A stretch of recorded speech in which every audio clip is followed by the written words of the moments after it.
Komedian Kaisar YKS resmi memutuskan untuk mencabut permohonan cerainya terhadap Intan Sri Mardiani alias Alma Ratu Intan di Pengadilan Agama Jakarta Selatan. Hal tersebut dikonfirmasi langsung oleh Humas PA Jakarta Selatan, KAS5, Kamis tanggal 16 Juni tahun 2022. Kaisar sendiri diketahui telah melakukan sidang perdana pada tanggal 14 Juni tahun 2022. Lebih lanjut, KAS5 tidak membeberkan alasan Kaisar mencabut permohonan cerainya itu, sebab keputusan tersebut adalah hak setiap pemohon atau penggugat cerai.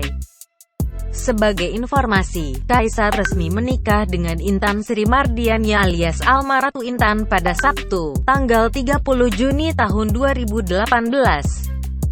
4 tahun menjalin bahtera rumah tangga, Kaisar mengajukan permohonan cerai terhadap Alma Ratu Intan di Pengadilan Agama Jakarta Selatan pada tanggal 2 Juni tahun 2022. Namun, pada tanggal 14 Juni tahun 2022, Kaisar mencabut permohonan cerainya terhadap Alma Ratu.